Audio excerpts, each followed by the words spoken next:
Um, so first of all, thank you so much. I mean, they're mishpacha. So, but thank you so much, Gail and Norman, for having me again. It's a pleasure to come here. And Rivka loves the ocean, so we'll get down to the sea a little bit later too. What happens is we have 3 different holidays and 3 different holiday seasons. We have more than 3 holidays, and when you look at the Chagim, at the Yomim Tovim, you notice that basically in Tishrei we're focusing on our relationship with God. Especially in the Yomim Noraim, but also on Sukkot and Shmini Atzeret. It's about recognizing that it's our relationship with God that provides for us. And we're basically focusing on cementing our relationship with HaKadosh Baruch Hu, with Hashem. When you get to Pesach, it's more about nationalism. It's more about geula of the nation. We became a people. We became a part of something that was just greater than ourselves. When you get to Shavuot, we're really talking about a relationship to Torah. And we sometimes talk about the nation, Hashem, and Torah form a unity. And that idea is very, very important. And since when we come to Shavuot and we're reestablishing our relationship with Torah and trying to re-inject ourselves into a Torah study and Torah following framework, I thought it was a nice idea to look at Birchat Torah. And when you look at the blessings that we recite over Torah, you notice that Chazal, that our sages wrote them with a certain, what term should I use, propaganda value. That they're not only blessings on Torah, but the format of the way they did it and the material connected to it is a little bit trying to tell you something about Torah study and what it means to us, which is why I called this get-together, if you look at the sheet, it's blessings on Torah. It's the brachot al Torah, but it's also the blessings of Torah, because the blessings themselves are teaching us something about Torah and our expectations from Torah. And that second idea is extremely important, and we'll develop it as we go. The other thing I want to say before I really get going in just a second is if I say something you don't understand or you don't like and you want to comment or ask a question, don't hesitate. Last time I was here, there was a gentleman that asked many questions, and that was fine. It's really fine, but he's not here today. So, anyone else can become the person asking the question. That's fine. Hi. I want to just pass over. Okay. The truth is all you missed was the introduction, and we're really getting going right now. Okay. So the source of recitation of brachot on the study of Torah is really a Gemara in Brachot on Daf Yud Aleph Amud Bet 11b, and that's quoted both in the original and in the English over here on the front of the sheet. And flip over. It's the sheet that's portrait. It's the sheet that's portrait as opposed to the sheet that's landscape. Now, what I skipped, and I'm not going to talk about, but I just want you to know it's a big controversy. Are the blessings on Torah midioraita? Is it a Torah obligation to recite the blessings? Or are they d'Rabbanan? Or is it a rabbinic obligation? Is a major controversy in Jewish law that I'm not going to touch on except to make the following comment. Blessings in general are rabbinic in origin, except for one. What blessing is Torah? Birchat HaMazon. Okay, that's we all know the pasuk. V'achalta v'savalta uve'rachta. You should eat, be satiated, and blessed. So that is Torah mandated. The question is the Torah does the Torah mandate blessings over Torah study? That's an argument between the Rambam, Maimonides, and the Ramban, Nachmanides, that we're really not going to touch on. I just want to mention one nafkamina, one halachic little connection to this. The difference between a rabbinic blessing and a biblical blessing is if you can't remember. The older we get, the less we remember. You know how that works? Okay? So what happens is, if you can't remember, did I say a blessing on this apple? And you can't remember, gee, I was talking to Sam and I can't remember. You don't have to say the blessing again because it's safek, it's a doubt on a rabbinic ordinance, and you forget about it. But if you can't remember, if you said Birchat HaMazon, whether or not you benched, that's a Torah thing, you have to bench again. Or bench for the first time, you have to bench because it's biblical in origin. So so what about Torah study? Torah study may also be a biblical blessing, and we get around it. How do we get around the problem? We say that the blessing Ahava Rabbah, the blessing before Shema,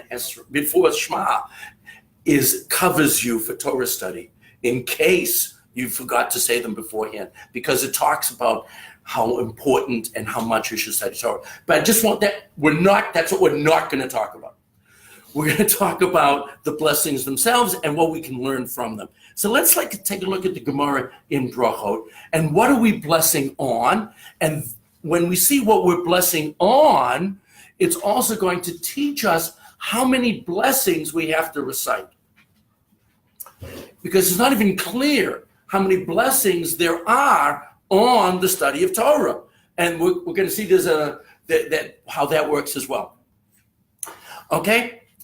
Hishkim l'shanot. Okay, so I'm reading in the Aramaic, but you've got the English right below. I'll go straight to the English. Okay. If someone wants to follow in the Aramaic, that's great. Okay. When one rises, Hishkim gets up early in the morning to study Torah. Okay? If he had not yet read Shema, he must utter a benediction, a blessing, a bracha. I don't like this English so much. I took it offline. Okay, maybe I should go back to the feet. Okay, he has to say a blessing, but should he have recited the Shema?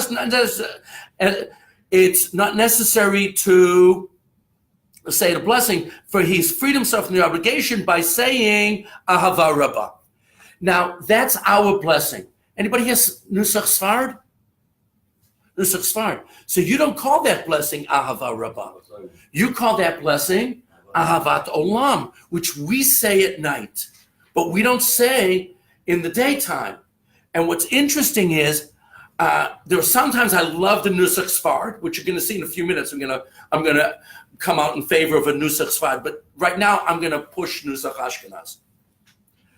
At night we talk about everlasting love, Ahavat Olam, everlasting love with Hashem, because in the nighttime, we want to believe that Hashem loves us, even though it's dark. Darkness always represents galut, represents a dangerous situation. Nighttime before Edison was really scary, okay? Tonight, sometimes some neighborhoods, it seems to be brighter at night than it is in the daytime because of how much electricity we're blasting. But historically, that was true. While in the daytime, when it's bright, you think about how abundant, how great our love is with Hashem. So we say Ahava Rabbah, and we want both. We want our love for Hashem to both be eternal, and we want it to be passionate. We want it to be intense. So Ahava Rabbah is this intense love, which we talk about in the daytime, and now we talk about Ahavat Olam, which is of a longer duration, but not necessarily as intense. So I like the nuance of having the two different nuschaot. Okay, so we go on. So you said that, like I just said a minute ago, and you fulfilled your obligation. Now, Rav Huna said, for the study of the scriptures, Tanakh. When you study Tanakh, you must say that's Mikra. That's Torah Shebich Tav. You have to say a blessing. Okay? But not for the study of Midrash. What's Midrash? I'm sorry? Okay, no. What's midrash? And my wife asked the question. Oh, I didn't hear. Then my wife asked the question of me, what was the midrash? Oh, we're going to answer now. You want to give the answer? No. I'm very happy to listen. Midrash is the study and expansion of the Mikra. Everything in Midrash. I know if you ask most people what's Midrash, they'll say, "Oh, rabbinic stories." That's about 60% true, because about 40% of Midrash is totally halachic and contains no stories. Midrash is expansion of the material in the written Torah. It's connected always to the written Torah. Midrash must be connected. The stories usually come from some anomaly in the text. They can't explain something going on in the text, so they use a story to help explain why the text has that problem in it. But 40% approximately of midrashic material from the period of the Tanaim and the Amoraim, Mishnah and Gemara, so about 40% of their midrashim, there are later midrashim that aren't really midrash, those are more rabbinic stuff. But okay, but from Midrash Rabbah and the halachic midrashim, Tanaim and Amoraim, Talmudic midrashim, a lot of it is halachic, no story at all. The verse says something, and from this we derive a halakha, we derive a law. And so Midrash is an expansion of the Torah text. Please. Isn't it true that the Midrash actually predates the Talmud? Certain parts. Certain parts. The halachic midrashim, Mechota, Sifri, Sifra, predate the Talmud. Correct. Midrash Rabbah basically is contemporary with the Talmud. Okay. Good point for a little bit of history. So if Huna said the text itself, I read a pasuk from the Torah, I can't do that unless I said a bracha. But if I'm giving an interpretation of the verse, I don't have to, Rav Huna says. Rabbi Elazar says for the study of scripture and midrash, a benediction is required, but not for the study of the Mishnah. What's the Mishnah? What's the Mishnah? It's Torah Sheba'al Peh.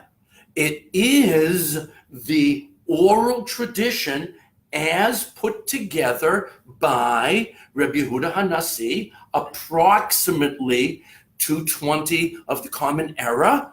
Okay? And anyone knows where he did it? Where he put it together? Where was he living at that time? It was ended in Tveria. It was begun in Sipori, Sepphoris. Okay, but anyways, okay.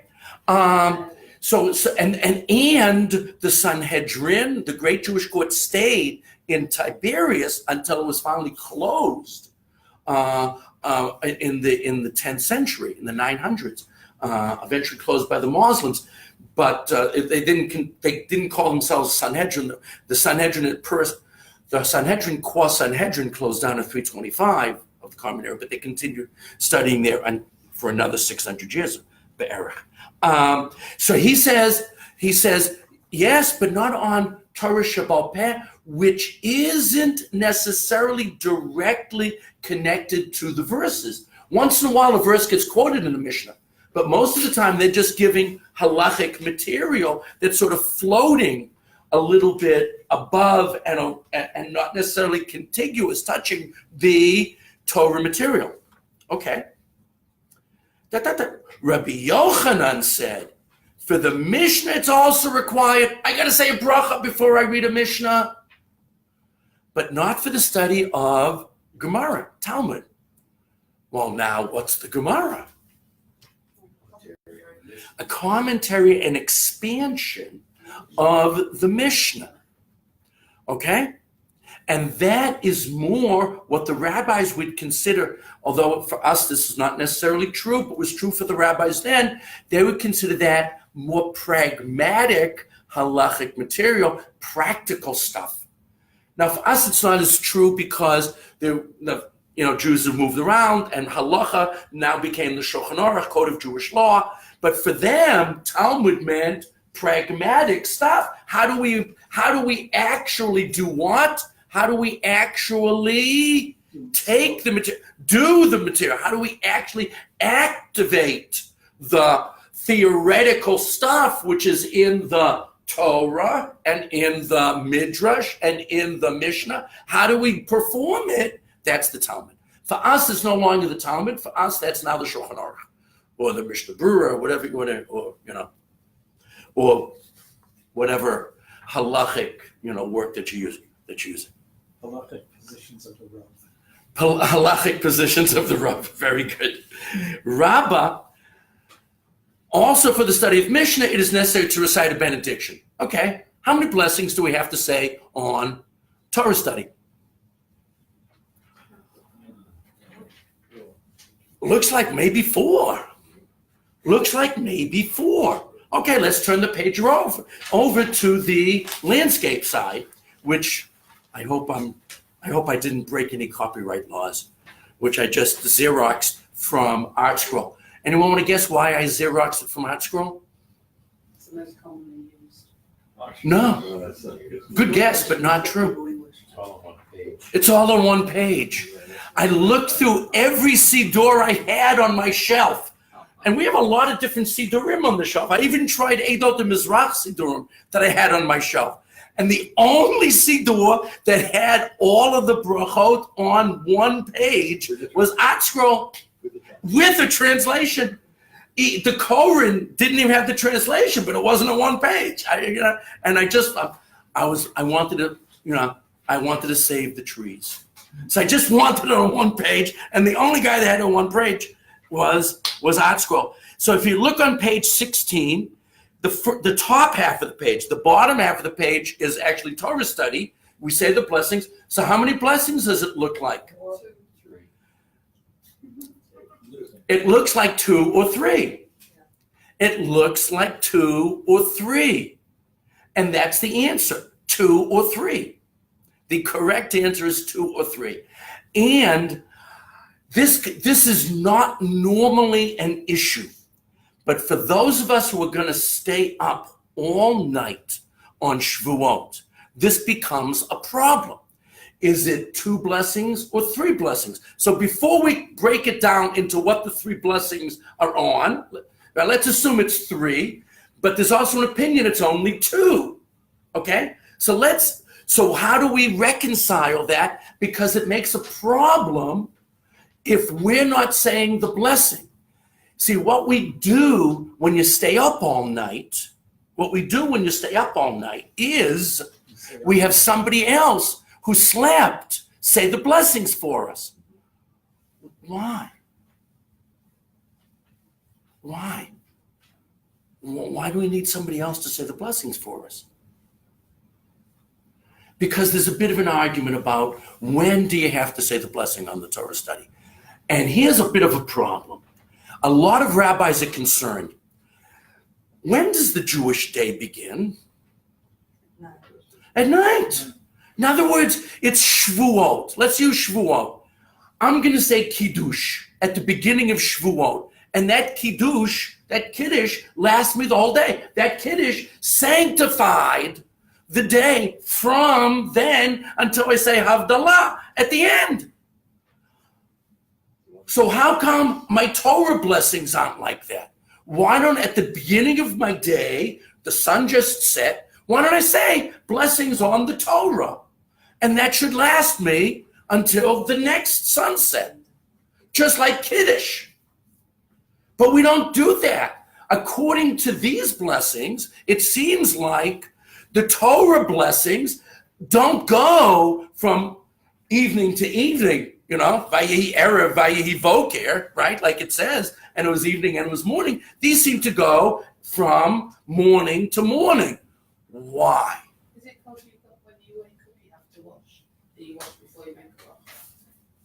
because when you wake up, you have to wash, and we do wash our hands before saying brachot, because when we're asleep, it's compared to being partially deceased, and so there's tumah, and so we have to, or we don't know what our hands did. We don't know what our hands did while we were sleeping, so we have to wash them. Either one of those answers. I'm not sure it's necessarily connected to that. So, I mean, I know that's, but you're on perhaps the right track. Excuse me, can I ask a question now? Sorry to interrupt. Wait a minute, I have a question. Okay, go ahead. Sorry. I wanted to answer my. Go ahead, yes, please. Let's go back to the Kiddush. If you say Okay. that the day starts in the evening, the Kiddush is for the whole day, Mhm. why make Kiddush again the next day? You don't have to. That's a much later. That's a much later custom. I'll stop it now. That's a much later custom. It's a beautiful thing that we're sanctifying before, but that was a rabbinic custom that started much later. That's why I don't want to talk about Yontif. Let's talk about Shabbos, because there's a mitzvah of Zuchor Yom Shabbat. There's a mitzvah d'oraita from the Torah to say Kiddush on Shabbos. That's at night, which is why at night we're much more makpid. We're much more concerned how much wine is in the cup, or what kind of stuff. And in the daytime, people say it on well. Yeah, but the Kiddush. Any Chabad here? Kiddush in the day, you don't say. Vodka. You say it on vodka in the daytime. You know why? You know why Chabad says Kiddush on vodka in the daytime? Because the Alter Rebbe did. The Alter Rebbe did. Okay? The Balatanya did. Don't forget your question. I'm coming to you in a second, Michael. But, and so people think it's better to say Kiddush. Therefore, if you wear a black hat that has a triangular dent in it, you think that it's better to say it on vodka in the daytime, because the Alter Rebbe did. Why did the Alter Rebbe say it on vodka and not on wine? It was cheaper and he was poor. So of course you should say it on wine in the daytime too. Of course, if you have wine, you should. But we're much more lenient. The daytime is just a custom. You can say it on the challah. That's why, so it's not the daytime one is not a big deal. It's a nice deal, but it's not a big deal. I apologize. What was your question? At night we say Mekadesh Shabbat, right? Right. At the daytime we don't say it. No, of course not. We just say break your cup. There's no blessing. No, it's just a couple of psukim. Or some people just say break your guffin. There really is no such thing as Kiddush in the daytime. It's a minhag. It's a beautiful minhag. It's wonderful. We all do it. Okay, but it's just a minhag. Because the rabbis were concerned that since it's only a minhag, it would be embarrassed. Do you know what the rabbis called it? Kiddush The Great Kiddush. They didn't want to embarrass that cup of wine. So they called it the Great Kiddush. Okay? Kiddush Rabbah, the Great Kiddush. But let's go back to my question. And it has to do with the blessing. Let's take a look at the first bracha. Baruch atah Hashem Elokeinu melech olam, asher kiddushanu b'mitzvotav v'tzivanu, who has commanded us, etc., la'asok b'divrei Torah. To la'asok. What's la'asok mean? He says involved. He says engross. Involved. What else did I have? Get busy. Get busy. Concentrate, busy ourselves, concentrate, involve ourselves. It's our asek, right? It's what we're doing, okay? And so this blessing works until you go to sleep. Because when you're asleep, you're not involved with Torah stuff. You're involved with sleeping, okay? So in other words, the reason we say it in the morning is because we just had whatever number of hours where we weren't involved in Torah study, and therefore, it's now time to we start our active day. I was going to say to recharge the blessing. And this term is beautiful, to involve ourselves. Because it's beautiful, because I'm involved with Torah even when I'm not studying it. In other words, when I'm doing business and I have to be kind to the people I'm doing business with, when it's Torah. When I'm hopefully convincing myself not to cheat at work, when I'm hopefully convincing myself to be kind to everybody, that's Torah. So therefore, Torah as my asek is going on all of my waking hours, but not my sleeping hours. And therefore, I need to say a new blessing in the morning after I've slept. So we get someone who has slept. However, there is another opinion that you're supposed to say it with the new day because it was connected to avoda in the temple. And because of that, we don't say it ourselves, we get somebody else to say it. Okay? But that's why it's in the morning that we say the blessing on Torah involvement. The only problem is there are some Sephardim that don't have this nusach.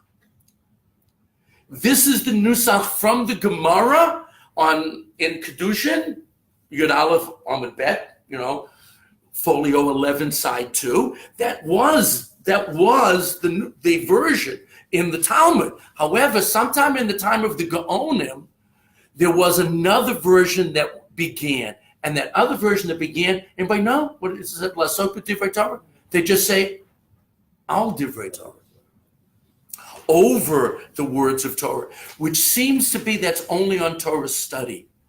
And that's not our nusach. Again, I'm now coming out in favor. But most Sephardim have this one too. But some people follow this custom that was started by Reb Amram Gon, really.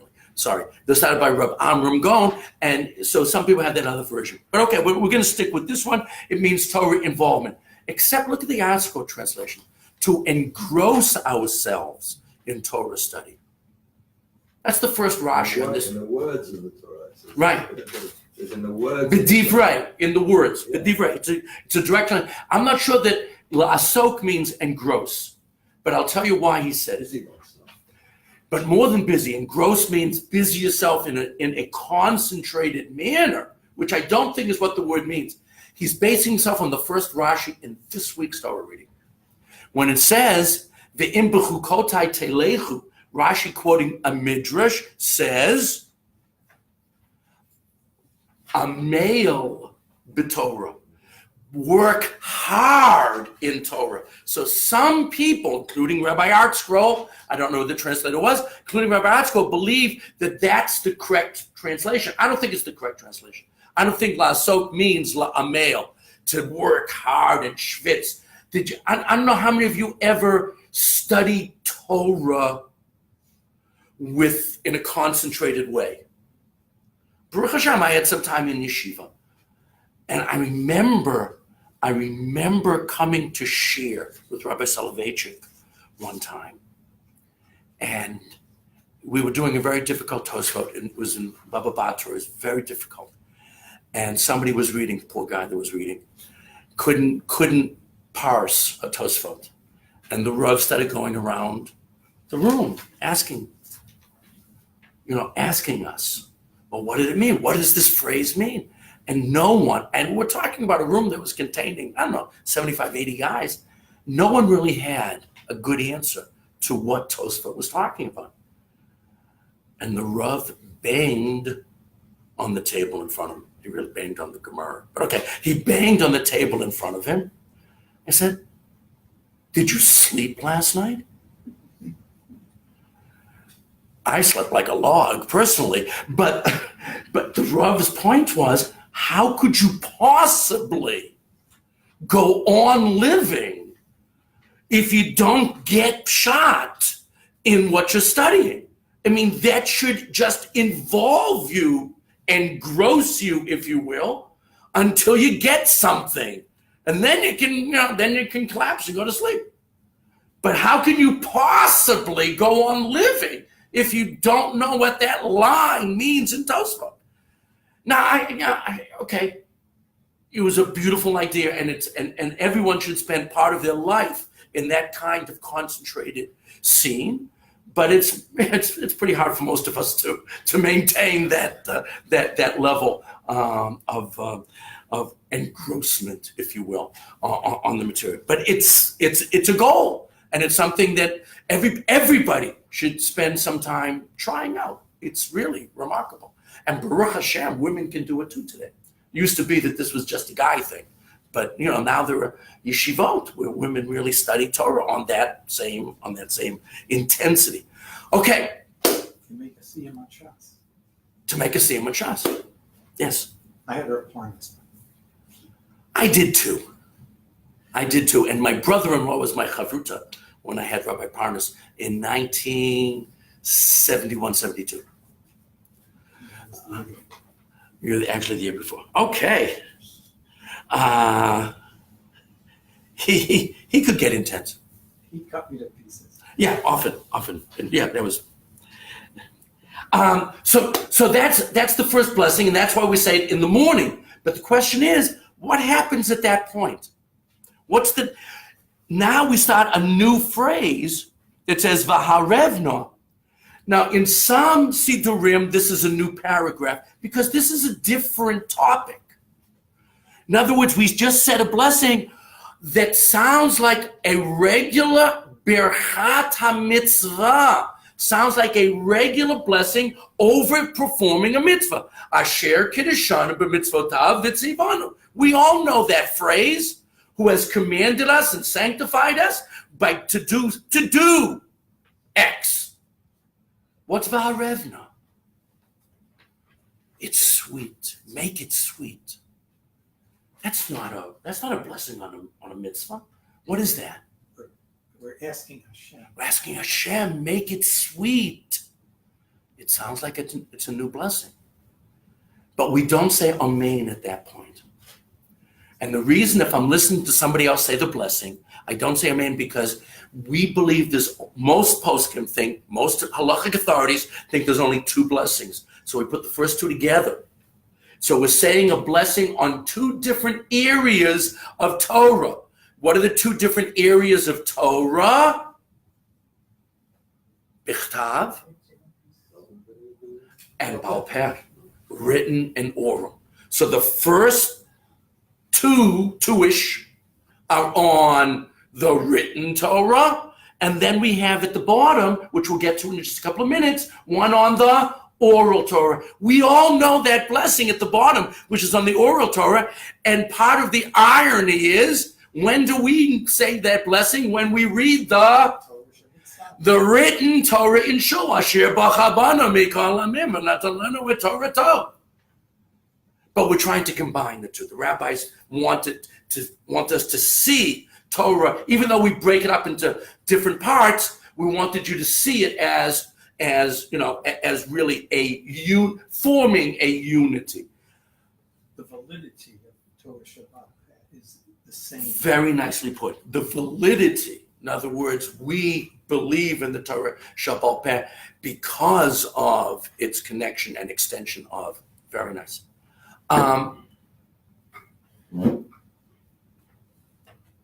So that's if there's two. What happens if there's three? Now, I want to before I give a semi-halachic answer, I want to give two midrashic answers. Okay, so the first, when we study Torah, we start with a bracha on the mitzvah. Then we say a prayer. It's tefillah. The second blessing is not, we sometimes use brachot in tefillah, like the brachot in Shmona Esrei. That's tefillah. And the last blessing is a blessing of shavach. So before we study Torah, we want a blessing on the action, want a prayer for success, and we'll see what success means in just a moment. Okay? Success isn't necessarily what you thought. We'll see what success is. And then the third blessing is a praise of Hashem. But let's take a look at the blessings in a slightly different way. The first blessing, Baruch Hashem Elokeinu melech haolam, asher kiddushanu tzivanu. We're talking about God. The first blessing is about our relationship with God. What's the second blessing? We want a relationship with Torah. And what's the third blessing? Asher b'chabanu. We want the nation. The three blessings represent what I started with. The three holidays are about our relationship with God, our relationship with the nation, our relationship with Torah, and all three of them are in these blessings. Sounds very much like Well, there are two versions. Well, there's a third I'm not going to talk about. There are two versions of that idea of the unity within Judaism. Some people say it's the Torah, the land, and God. Some people say it's the Torah, the people, and God. It depends on, there are two different versions of that concept. What is the triumvirate?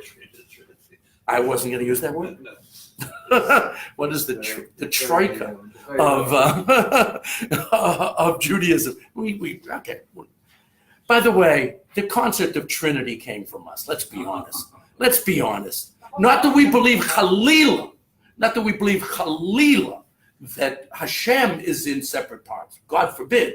Okay, but the idea that the world stands on three things. The idea that three represents stability and existence is a Jewish concept. Yeah, no, so they didn't make up, Judaism has a lot of threes. They made nothing up. Yeah, Judaism has a lot of threes, let's be honest. Yes. You're talking about 3 brachot. Yes. Well, there's a 4th. Hashem also Torah Shemet. Yeah, we don't say that. I mean, we don't say that as part of our morning curriculum. Which connected with the subject. Yeah, it does. It does connect with the subject. And some people would actually think that the people that believe that there are 4 blessings on Torah, remember we saw that Shita, that there are 4 blessings on the first side, that would have been the 4th blessing. But we don't believe it's 4. We believe it's 3. Or 2 or 3. So if it's 2, Torah Shabbat, Birtat, Torah Shabbat. What happens if it's 3? So the fact that we use it is like a relic. It's like a relic. Okay. Yeah. But what's the 3? Please. Let me follow on his question. Sure, of course. If we make it as it's the Raisa, why are we saying it again every Aliyah? You already done once. I want you to know, you asked the question that the Gemara in Megillah asks. So you should always feel good when you ask a question that was asked by one of the great rabbis of antiquity. Okay? It wasn't always like that. Originally, the first Oleh said the first blessing, and the last guy said the last blessing. But as time went on, people's prostates got larger. And they were afraid people would go in and out of shul. And so when that happened, they said they made missed blessings, and so they may think that they did it without a blessing or whatever. So they said every reader should do his own. And originally, of course, everybody read their own piece. The first guy said the blessing. When you were called to the Torah, you read from the Torah. The Teimanim still do that. And it's a beautiful thing. I've also been in Edot Mizrach Minyanim, where when the person comes up, they will ask him if he wants to read. And once in a while, you get a congregant that says, "Yes, I'll read my part." And then that's I've never seen it in an Ashkenazic setting. Oh, you've seen it? I've never seen it in an Ashkenazi setting.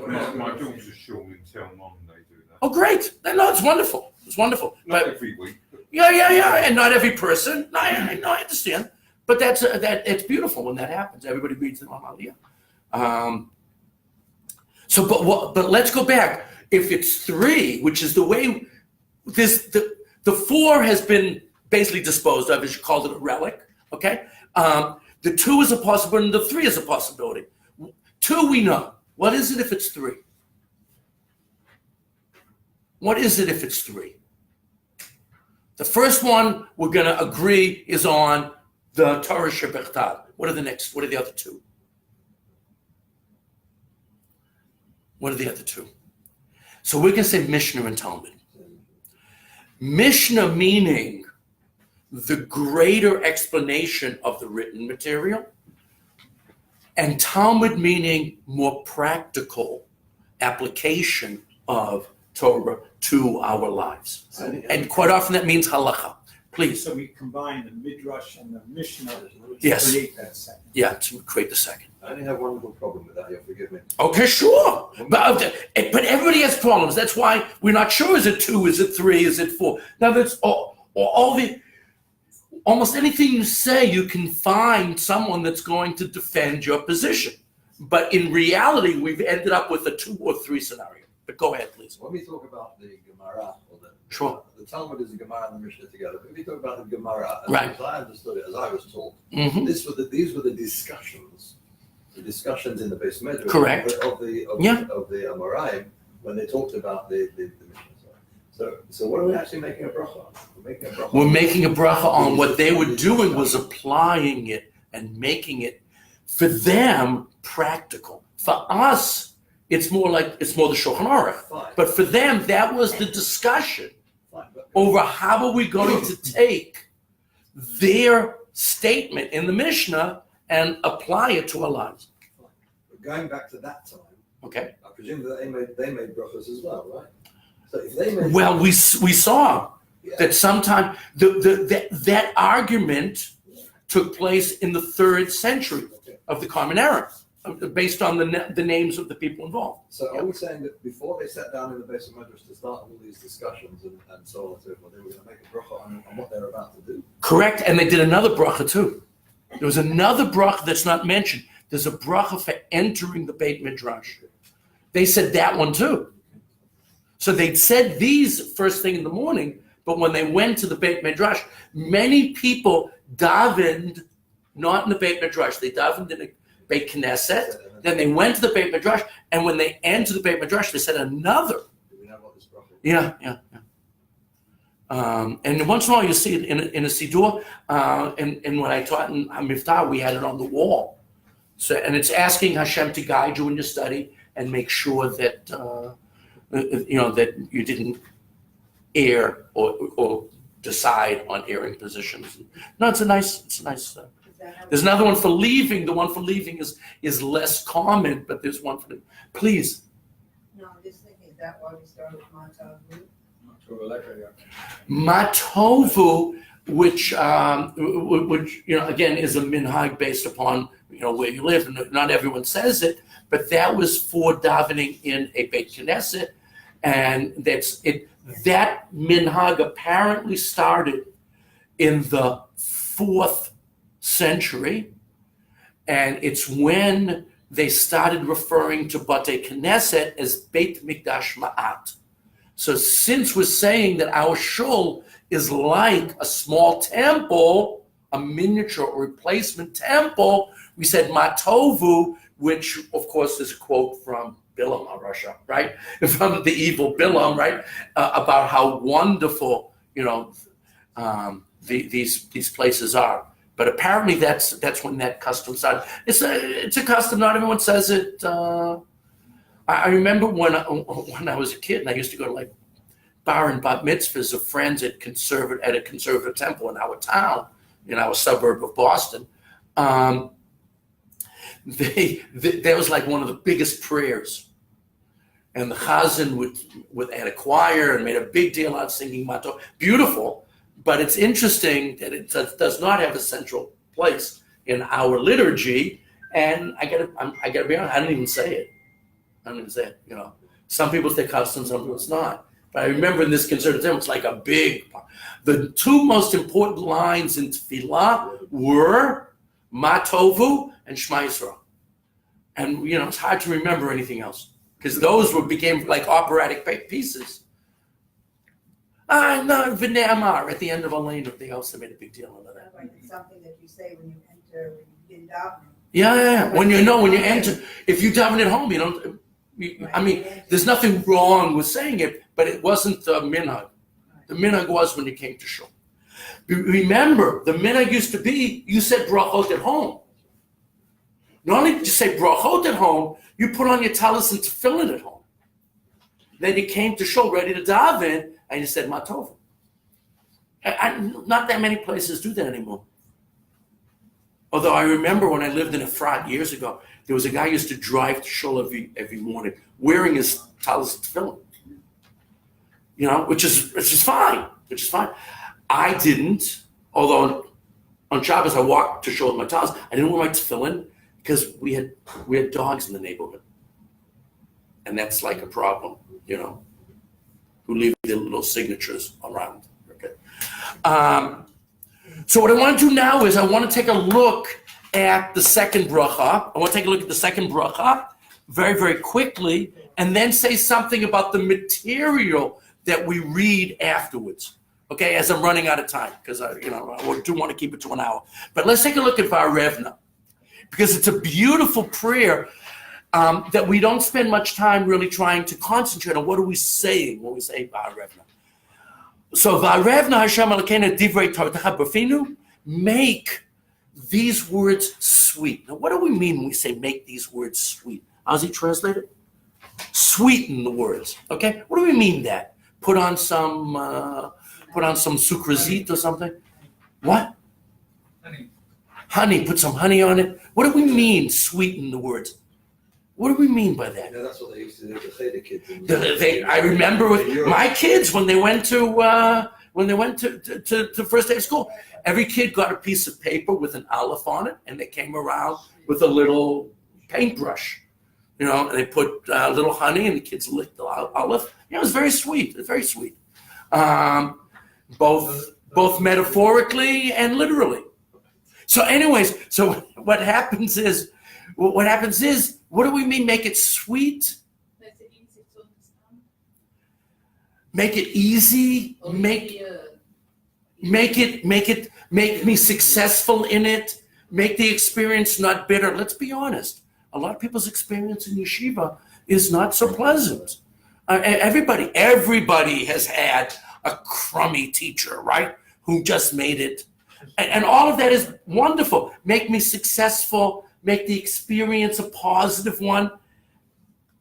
But I want to quote from William Wordsworth. Now, I didn't find this on my own. Okay, I don't want anyone to leave here with the impression that I'm intellectual. I'm not. But anyways, Rabbi Aaron Lichtenstein wrote an article about Birchot Torah, and he said you can understand it if you read William Wordsworth's Ode to Duty. So I read William Wordsworth's Ode to, the famous English poet, from late 18th, early 19th century. And I'm not going to read the whole poem, the entire ode, but he said, talking about his youth, William Wordsworth, I, loving freedom and untried, no sport of everything random gust, yet being to myself a guide, just decide what I want to do. Too blindly have reposed my trust. I made a lot of mistakes following myself and listening to my own advice and not listening to anybody else. But in the quietness of thought, me, this uncharted freedom tires. I feel the weight of chance desires. It's become a bitter burden to me that I didn't listen to the rules. And towards the end, towards his conclusion, stern lawgiver, yet thou dost wear the Godhead's most benignant grace, nor know we anything so fair as is the smile upon thy face. Make Torah sweet to me. I don't want to see keeping mitzvot as a burden. I want to see keeping mitzvot as what I really enjoy in life. I tried being a rebel, and I saw it was a mistake. And now I want to come to Torah. Help me see the efficacy of following your rules, following your Torah, keeping your halacha. Make it sweet for me. That's pshat. It's not just success in the learning. It's make it so that my lifestyle feels right. Following Torah and halacha. What a beautiful pshat. What a beautiful pshat. Thank you, Rabbi. Alav Shalom. I'm sorry? I said, it sounded like a theme you took right from Shlomo HaMelech. Yeah. At the end of it all, speak the Torah. One more thing on this, and then I want to quickly take a look at what we say afterwards, because I think it's very important. V'nihiyeh anatnu v'tze'etze'enu. Now, this is Nusach Ashkenaz. Remember I promised I was going to say something nice about Nusach Sfard? I started using Nusach Sfard. Nusach Sfard is, and let it be for us and for our offspring, and the Sfardim say, and my offspring's offspring. V'tze'etze'enu. V'tze'etze' call Amcha Beit Yisrael is the Sfardi. Call Amcha. Let it be true for me, my children, my grandchildren, and all the children of your nation Israel. When do you think I started using the Nusach Sfard version? When I became a Zaidi. When I became Saba Zaidi to my grandchildren, I started using Nusach Sfard. Once I had grandchildren, I started including them in the prayer, and I started appreciating those extra words, and it's beautiful. It's beautiful. Be'ezrat Hashem, I'm going to add another phrase someday, okay? As I'm rooting for my great-grandchildren, right? I'll add a phrase. I don't care. And I think it's just beautiful because I want my Torah study and my Torah lifestyle to be sweet. And I want my kids to see how much I love it and so that they'll love it too. What's the greatest teacher? Good example. Action. But being a good example. If it's sweet to me, there's a much better chance they'll find it sweet. I'm sorry, you had a comment. I just had a comment to make about being a Zayda. When I became a Zayda, I got very concerned because it says, because Zayda may Akir to Shabbat. Well, that's it. Yeah. We confuse our Yiddish with our Hebrew. Okay, there's so much more to say about Lishma and whatever, learning Torah Lishma, which I'm gonna skip. By the way, one of the greatest arguments between the between the Misnagdim and the Hasidim was, what does Torah Lishma mean? There's an entire book written by Rabbi Chaim Volozhin, Nefesh HaChaim. The entire purpose of the book is to define what is Torah Lishma. It's a beautiful, learning Torah for its own sake, not for any aggrandizement, not to get anything in return. Okay, but I'm not going to do that. Maybe some other time. Okay, but what do we say? We want to learn some Torah. Now, this was not the minhag of the Rambam. This was not the minhag of the Vilna Gaon.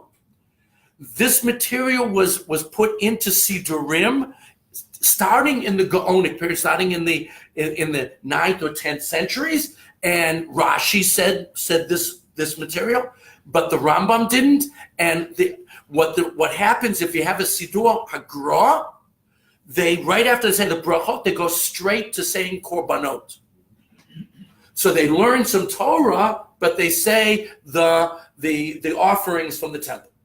But we have decided to put in some propaganda material. And it's beautiful propaganda, I think, that the rabbis decided to put in. The first is Birchat Kohanim.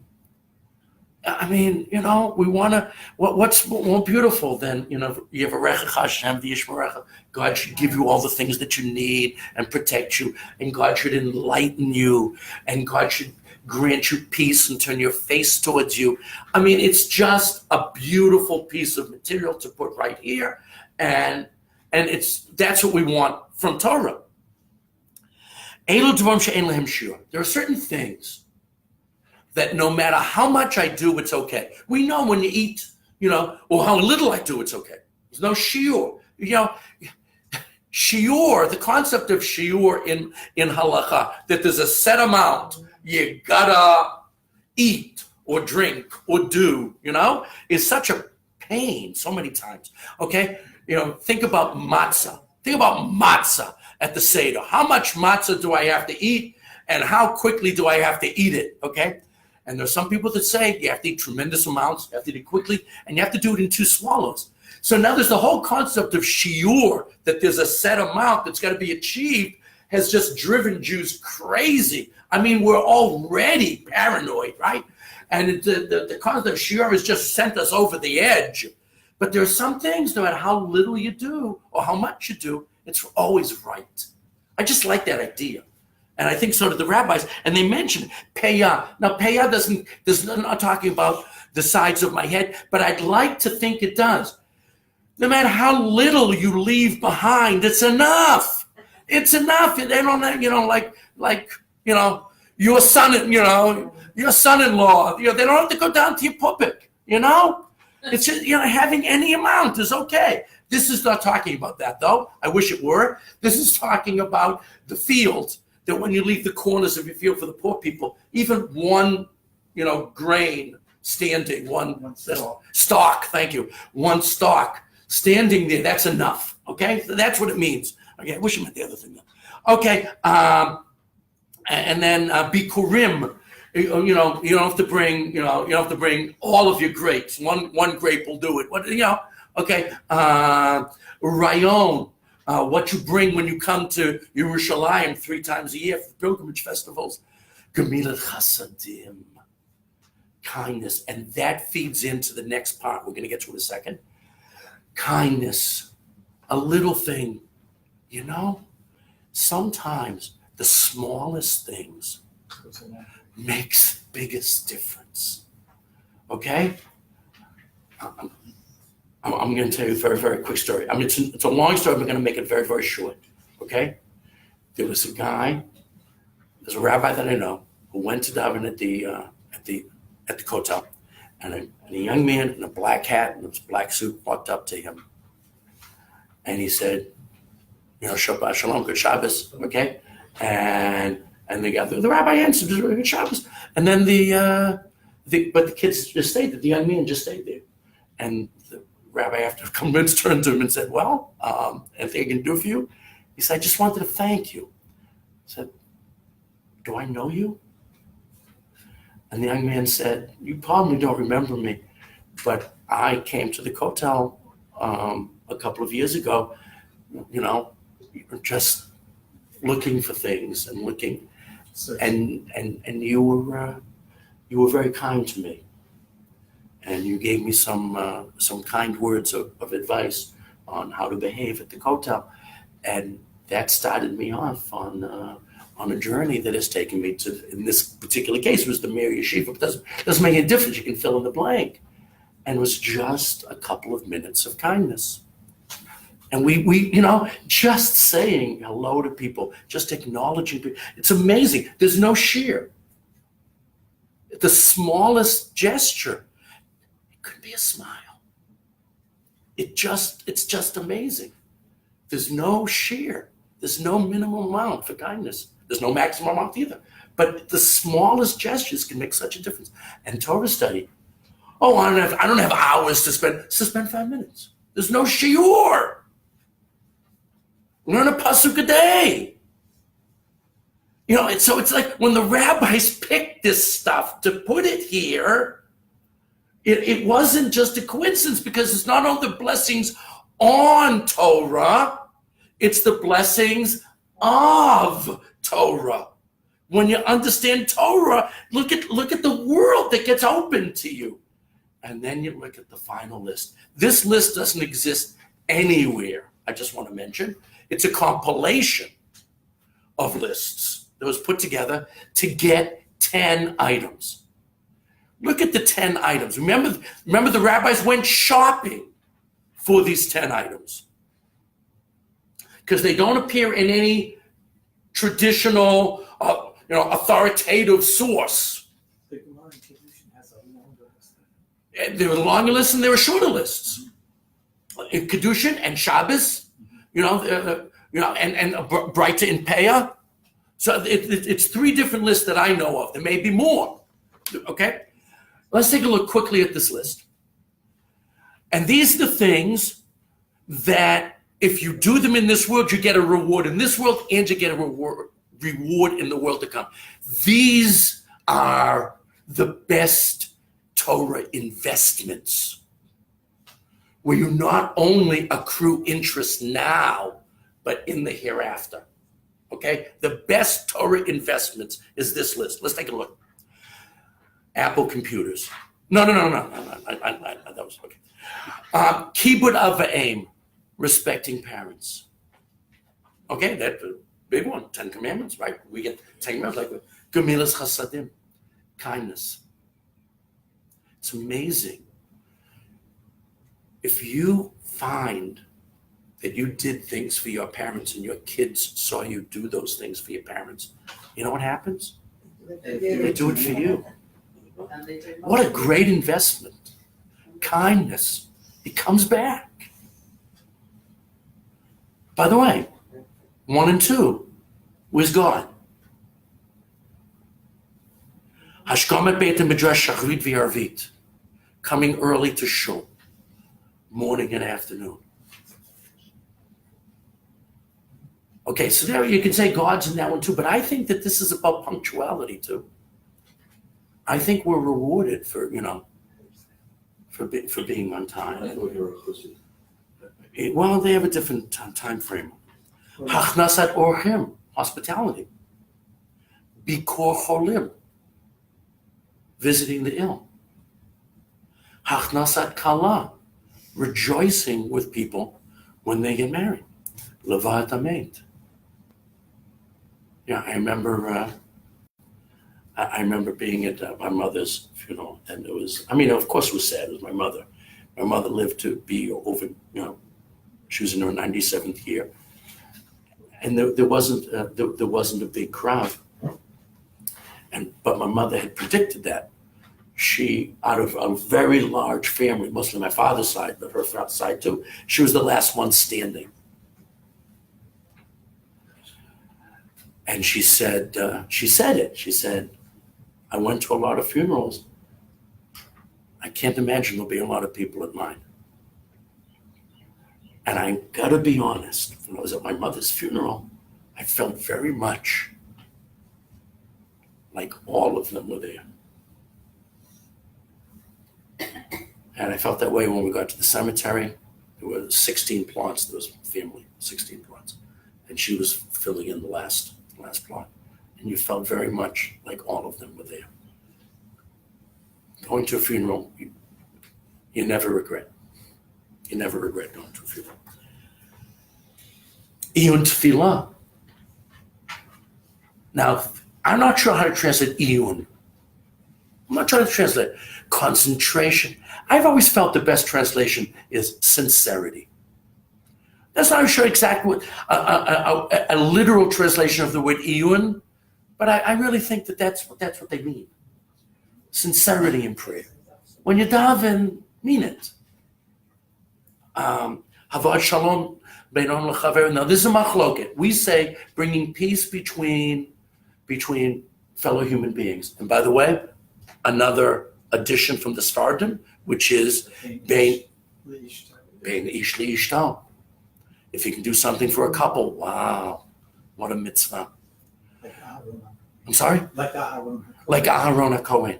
That's not the original version. This is a beautiful version. This is what we say. Anyone know what the original version was? Anyone want to guess? Or no? Okay. The original version was Don Lekav Schut, giving people the benefit of the doubt. But there was a rabbi that got cheated, so he figured he better take that. No. I don't know why over the years that version, but this is a beautiful version. And of course, the last one is the Talmud Torah Keneged Kulam.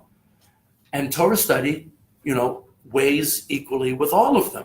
And that's important because it is a bit of a propaganda piece, right? And they want you to see, we're saying the blessings on Torah, and Torah does the trick. I'm out of time, but could we go to the front for just a minute? I'm not going to do the whole thing. You can read it You can read it on your own, okay? It asked the famous question about how come some Talmidei Chachamim have students and children that follow them and some Talmidei Chachamim don't. It's because of how they said Birchot Torah. In other words, when you say Birchot Torah, you've got to really feel in not only your mind, but in your heart that you're doing a spiritual thing. We know people that study Torah and it's very intellectual. Nothing wrong with that, but it also has to remain something that's heartsick. It's really got to be something that affects you. And that's very, very beautiful. The last thing, which isn't on the sheet, is a famous quote from the tour. And I'll just end with his words. And in one's bracha, one should think of Ma'amad Har Sinai. One should think of standing at Sinai, that Hashem chose us from all the Amim, from all the nations in the world, brought us to Har Sinai, made us hear the words of fire, and gave us Torah HaKadosha, the Holy Torah, which is the foundation of our lives. God's precious possession, which Hashem enjoyed daily, he bestowed upon us. We should think that according to the Torah, when we say the bracha every morning, how much more so we should feel that this Shavuot morning when we read about Ma'amad Har Sinai. Everyone should have a wonderful, wonderful Chag. And again, thank you so much for coming. And again, thank you to Norman and to Gail for hosting us all. Can I ask one question? No. Yeah, I'm done. I'm sorry. You can't. Yes, you can. I'm just gonna close the tape, and then you can ask it. Bavakasha, Michael, please. I'm just wondering, at the end of the Devarim, Talmud Torah Keneged Kulam.